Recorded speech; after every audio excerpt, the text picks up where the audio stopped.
আনারসের চাষ এবং আধুনিক factory processing, pineapple farming and processing technology. সকালে শিশির ভেজা আনারসের ক্ষেত, দূর থেকে দেখলে কাঁটায় ভরা এই ফলটাকে একটু রুক্ষই মনে হয়, কিন্তু ভিতরে লুকিয়ে আছে মিষ্টি আর রসালো স্বাদ। আমরা বাজার বা সুপার শপ থেকে যখন আনারসের জুস কিংবা ক্যান্ড পাইনঅ্যাপল কিনে খাই, তখন খুব কম মানুষই ভাবে এই ফলটা আসলে কত দীর্ঘ একটা পথ পাড়ি দিয়ে আমাদের হাতে এসে পৌঁছায়। আনারস মূলত একটি ট্রপিক্যাল ফল। এর চাষের জন্য দরকার উষ্ণ আবহাওয়া, নির্দিষ্ট পরিমাণ বৃষ্টি আর প্রচুর ধৈর্য।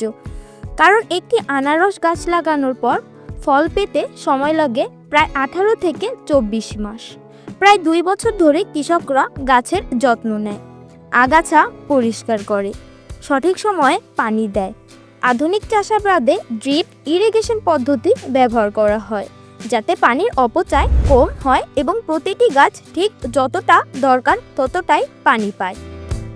মজার বিষয় হলো আনারস কোনো একক ফল নয়, এটি অনেক ছোট ফল একসাথে মিলেই তৈরি হয়।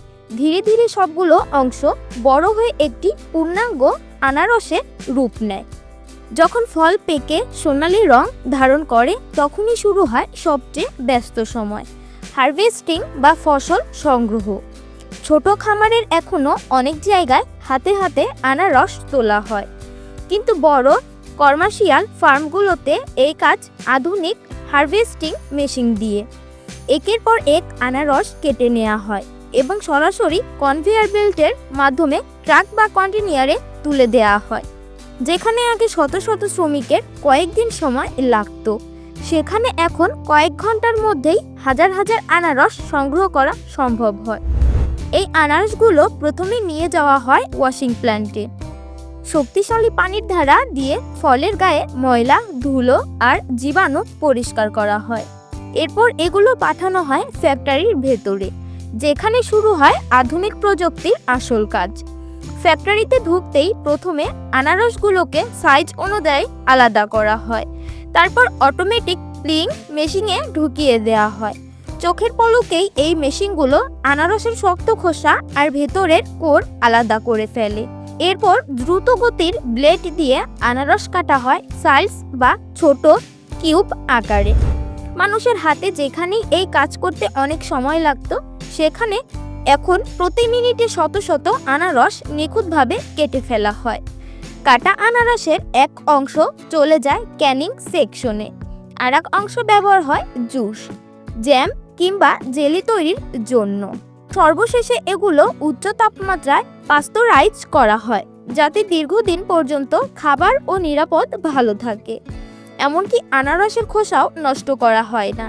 এই বর্জ্য প্রক্রিয়াজাত করে খাদ্য পশু বা জৈব সার বানানো হয়। একেই বলা হয় জিরো ওয়েস্ট টেকনোলজি, যেখানে কিছুই অপচয় হয় না। এই ফ্যাক্টরি থেকেই বোতলজাত জুস, ক্যান্ড ফ্রুট আর বিভিন্ন আনারসজাত পণ্য ছড়িয়ে পড়া সারা বিশ্বে। থাইল্যান্ড, ফিলিপাইন আর কোস্টারিকার মতো দেশগুলো এখন আনারস রপ্তানিতে শীর্ষ অবস্থান রয়েছে।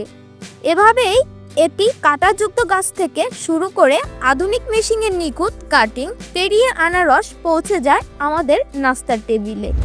প্রযুক্তির ছোঁয়ায় আজ কৃষিকাজ শুধু সহজ হয়নি, হয়েছে আরও দ্রুত আর স্মার্ট। তো বন্ধুরা, ক্ষেতের কাঁটাযুক্ত গাছ থেকে শুরু করে মেশিনে নিখুঁত কাটিং হয়ে আপনার নাস্তার টেবিলে আনারসের এই জার্নিটা আপনাদের কেমন লাগলো? প্রযুক্তির ছোঁয়ায় কৃষিকাজ এখন কত স্মার্ট হয়েছে তা আমরা আজকের ভিডিওতে দেখলাম। ভিডিওটি ভালো লাগলে লাইক দিতে ভুলবেন না। আরও কৃষিকাজ এবং প্রযুক্তির এমন অদ্ভুত সব মেলবন্ধন দেখতে এখনই সাবস্ক্রাইব করুন আমাদের চ্যানেলে ফেলুটেকে। দেখা হবে আগামী ভিডিওতে কোনো টপিক নিয়ে। ততক্ষণ পর্যন্ত ভালো থাকুন। প্রযুক্তির সাথেই ধন্যবাদ।